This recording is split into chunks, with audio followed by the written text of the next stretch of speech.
What's up, everybody? So, I've been getting a lot of questions about the crazy South African kid that packed his bag and came to the Philippines, and it's been here about a month or so. And today I'm here to share what's been happening and what's been going on, namely in the digital agency world here. And yeah, so it's been crazy. Right before I got on a plane here, my project manager gave me a call and said, listen, I'm done. I'm out. I'm not working for you anymore. And it kind of got me thinking. It got me thinking that one of the biggest issues in the agency space, digital space, any digital entrepreneurs world at this point in time is the reliability of talented and skilled virtual assistants, VAs.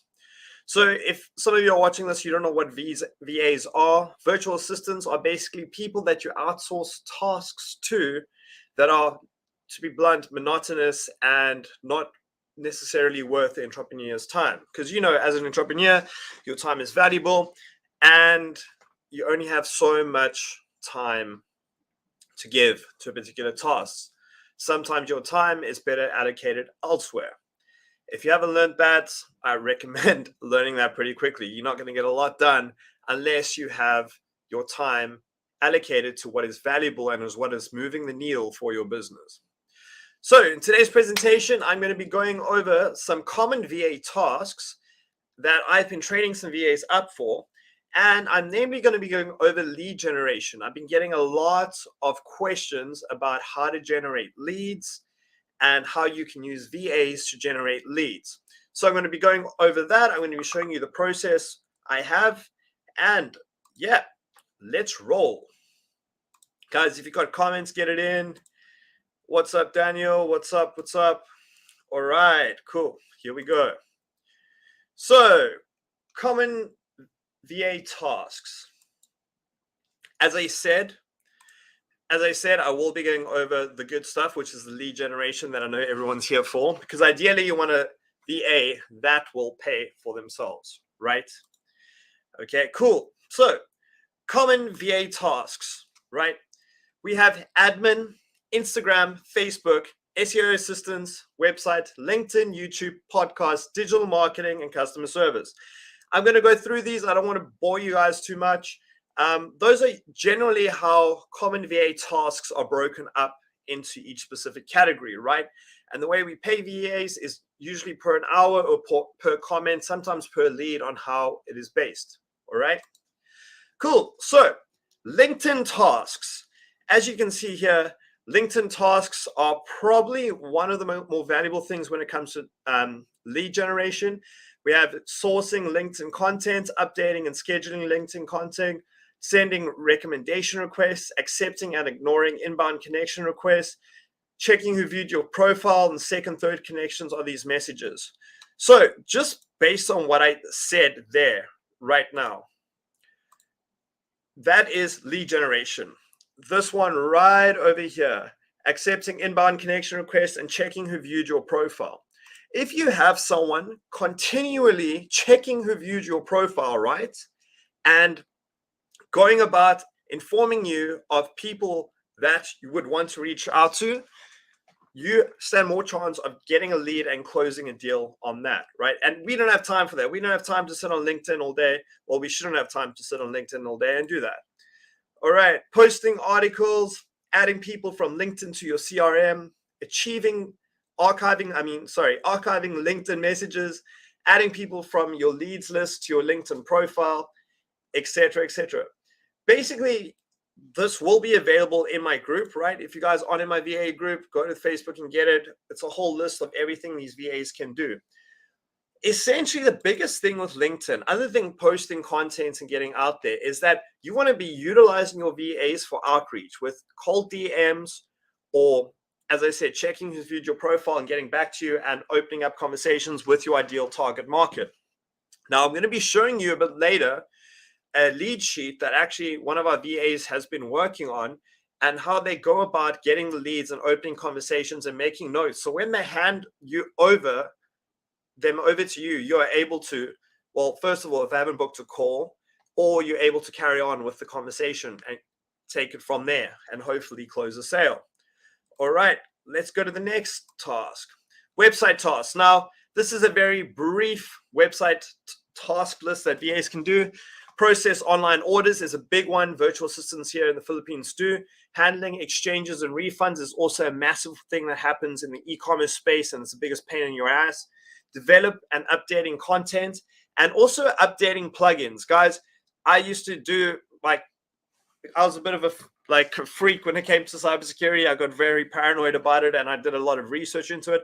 Guys, hack your websites when you do not update your plugins, and loopholes are there. That's why updates are there, right?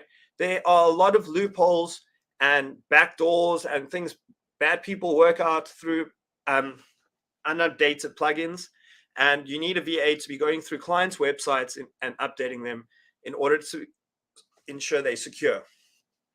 And managing e-commerce product listings, also a massive thing on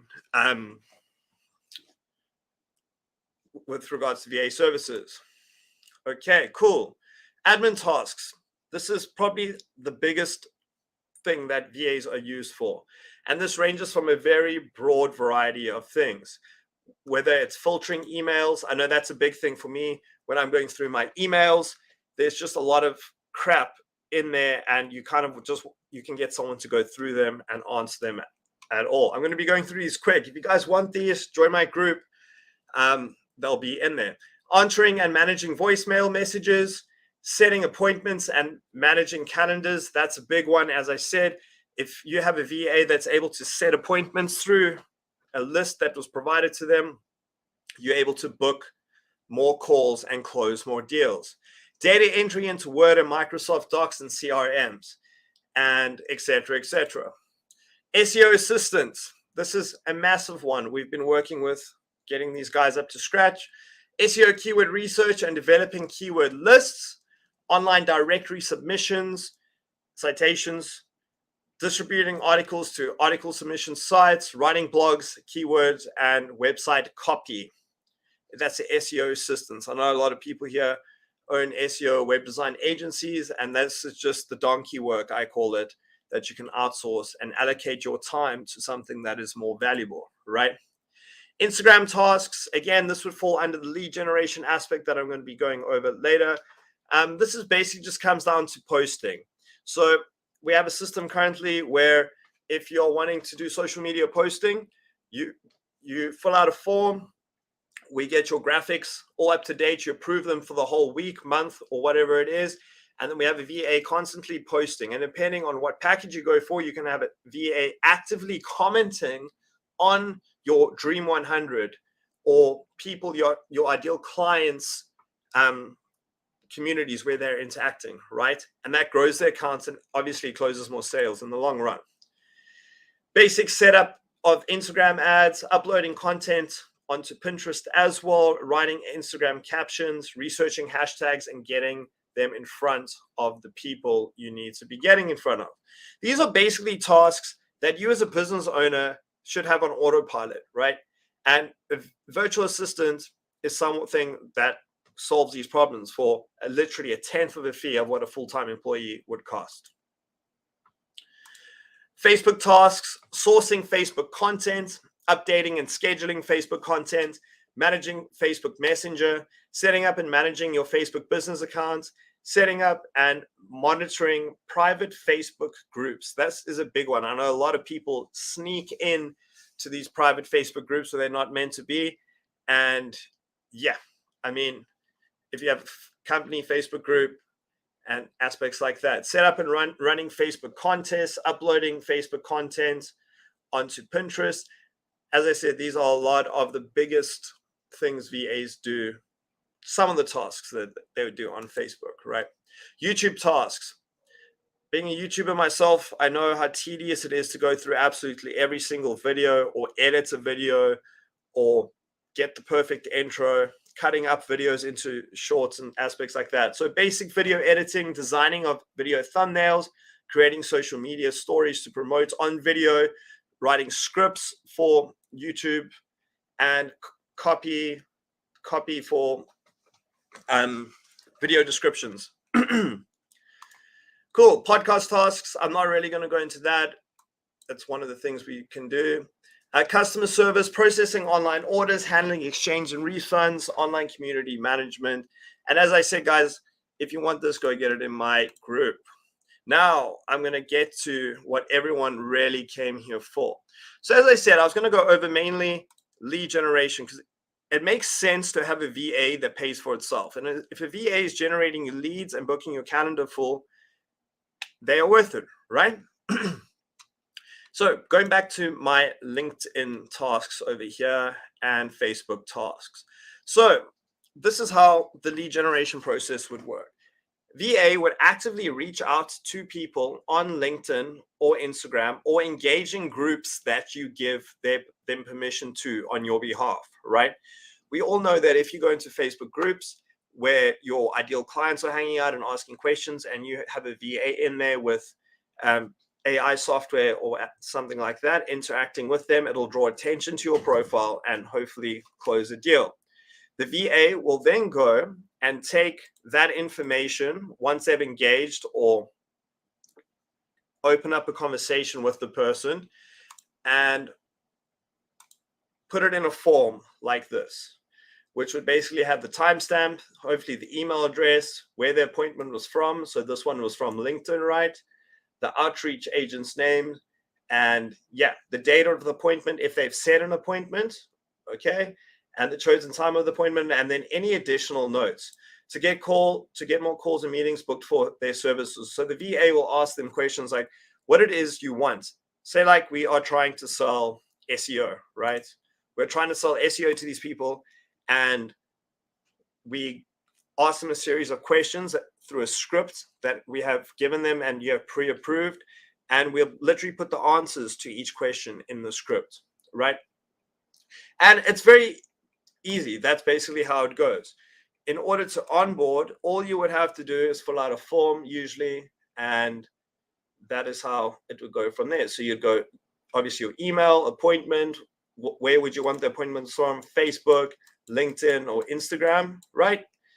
Your lead generator's name, like what account you'll be giving us, a client's name, date of the appointments, etc., etc. Now, this all sounds fantastic, and it really is. However, these things obviously do take some time, and it is obviously good to get in earlier to doing this rather than later, right? When we started doing it, it was pretty slow in the beginning while we started building up, but then we started realizing what groups we needed to be targeting, what profiles we needed to be in, what niche terms to use in opening lines and stuff like that. So, I mean, our VAs are pretty well trained at this point. We're busy training up a few, but that's basically what I have for you guys today. How the basic tasks of VAs and how they would go about generating leads in groups. Thanks for watching, guys. I'll see you soon. If you like this video, please give it a thumbs up, and much love. Peace. Bye.